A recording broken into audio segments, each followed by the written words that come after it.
Hola, gracias por estar con nosotros. Mi corazón se alegra cada vez que tenemos que hacer esto, compartir con ustedes un pensamiento, una frase, una motivación. Les agradezco mucho por estar con nosotros y como suelo decir últimamente, por favor suscríbanse a nuestro canal y póngannos una manita hacia arriba.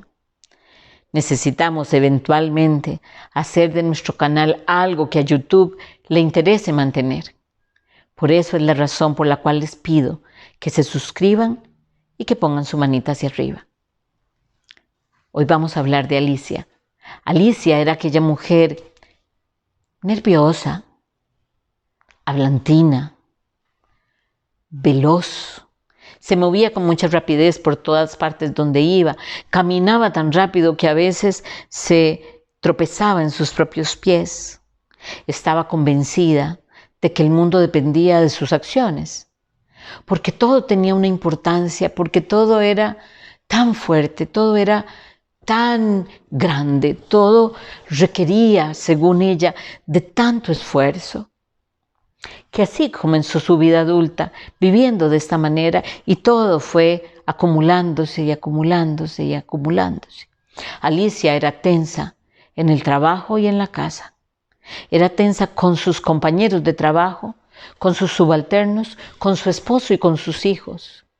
No había un momento de descanso para Alicia. Es más, cuando dormía cerraba sus ojos y constantemente estaba llenándose de pensamientos y pensamientos y pensamientos que no la dejaban dormir tranquila. Como ustedes imaginarán, su mandíbula se cerraba fuertemente y la pobre de Alicia se levantaba a veces sin haber descansado.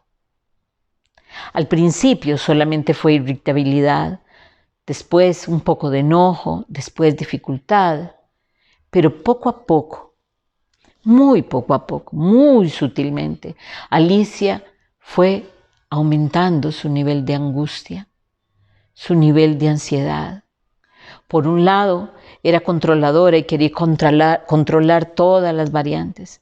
Pero por otro lado, le preocupaba muchísimo que sus compañeros de trabajo o sus hijos o su esposo no hicieran esto o aquello de la manera correcta, que por supuesto era la que ella decía. Y pasaba de esta preocupación a una angustia terrible, porque a veces ella se escuchaba hablar y se daba cuenta del tono imperativo o de la tristeza, o de la ansiedad, o de la tensión que salía de cada palabra que Alicia decía. Le preocupaba no ser querida, no ser tomada en cuenta, no ser validada por lo que era, o por lo que debía ser según ella. Lo cierto es que Alicia cada día se fue poniendo más tensa. Los hijos muy rápidamente se fueron de la casa conforme fueron siendo mayores de edad y tuvieron herramientas básicas para poder arreglárselas, se fueron de la casa. El esposo fue el que se quedó con Alicia y estando con Alicia cada día era más difícil.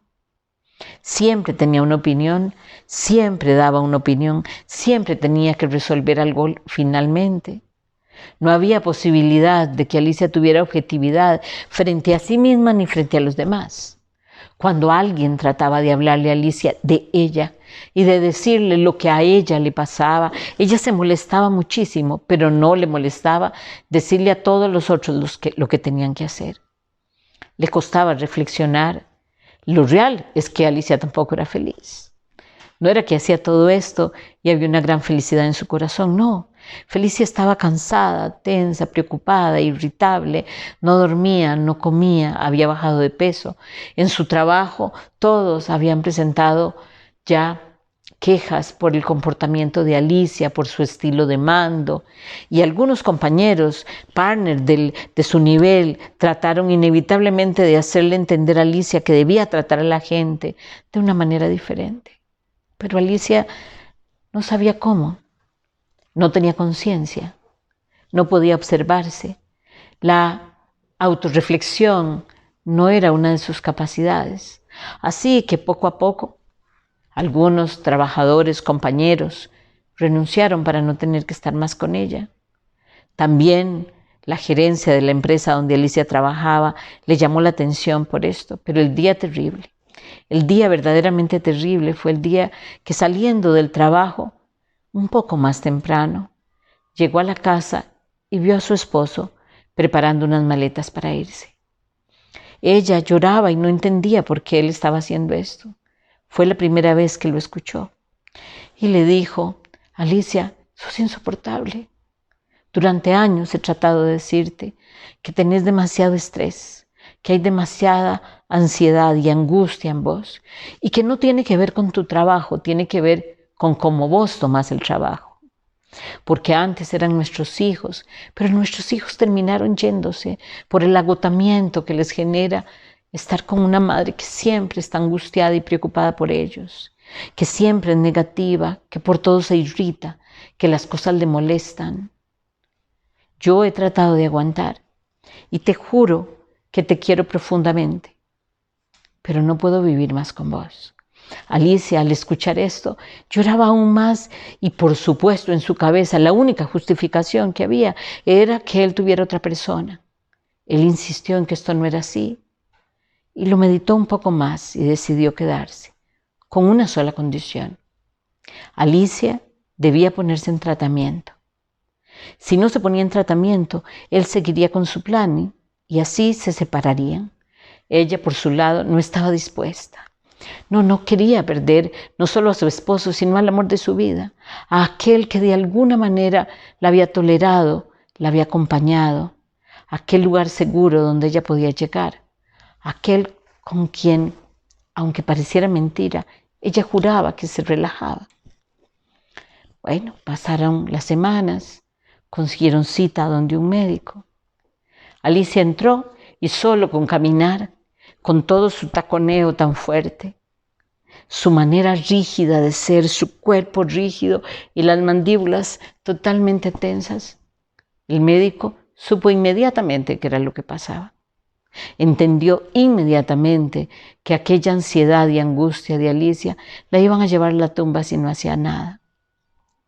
Viéndola bien, la medio escuchó, como hacen los psiquiatras hoy en día, y rápidamente trajo su receta y le mandó varias medicinas. Pasó el tiempo, 2 semanas. Alicia volvió.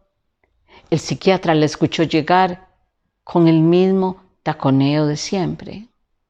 Ella entró más tranquila. El médico, viéndola, le hizo una pregunta de rutina y le dijo: ¿qué tal, Alicia? ¿Cómo te han caído los medicamentos? Vos entendés que estos medicamentos, para hacer efecto realmente en toda su completud, necesita por lo menos ser tomados durante unos 22 días. A partir de ahí vamos a ver cambios grandes en vos.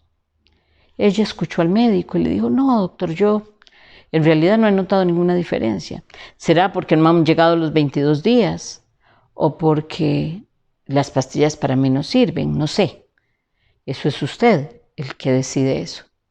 Pero donde sí he notado el cambio es en mi esposo, en mis compañeros de trabajo, hasta en mis hijos, doctor. Ellos están más pacientes, son más silenciosos, sonríen más, son más amables, tienen gestos cada día más amorosos hacia mí. Así que por eso voy a seguir tomándome las pastillas. Esto nos suele pasar muchas veces. Y aquel refrán de nuestros abuelos de que no hay peor sordo que el que no quiere oír, se traduce en la forma en la que nosotros solemos ver algunas cosas, al igual que Alicia. Todo señala que somos nosotros, pero nos cuesta aceptar que tenemos que hacer algún cambio. Nos resistimos a hacer una introspección y revisar qué es lo que nos tiene en aquella condición. O nos sentimos totalmente ausentes de aquella responsabilidad que se tiene en las relaciones.